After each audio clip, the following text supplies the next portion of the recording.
Опозицијата е обструктор на измените на изборниот закон, потенцираше и денес премиерот Христијан Мицкоски, повторно образложувајќи зошто се потребни законски измени во делот за гласањето на диаспората. Ние цениме дека вака како што е моментално начинот на кој што гласа диаспората, односно иселениците, не соодветствува на вистинскиот капацитет.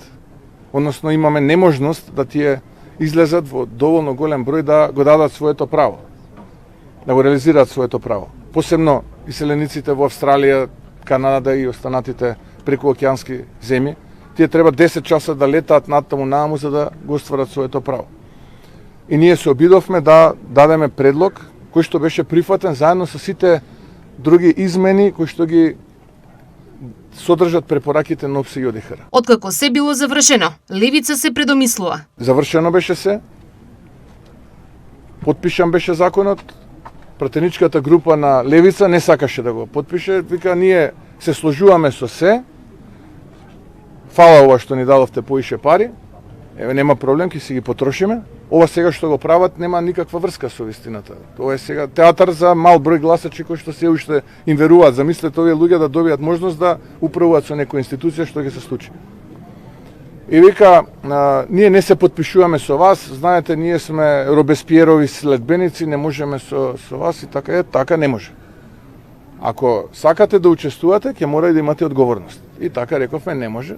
И потоа настапи втората опозицијска партија, СДСМ, па поднесоа илјадници амандмани, секој си наоѓаше некаква забелешка. По ова, последниот предлог на владеачкото мнозинство гласи: седнете, договорете се во опозицијата. Што сакате? Како сакате? Дајте предлог во кој што ќе е вклучено гласањето на диаспората и ние бланко го поддржуваме. Све што сакате, ние бланко ќе ви поддржиме. Само дајте да го завршиме ова до 15 јули, за да може 10 чекори да ни бидат успешно завршени, за да можеме да идеме во следна фаза. Еве, чекаме уште, неколку дена помина, се уште немаме усогласен став на опозицијата.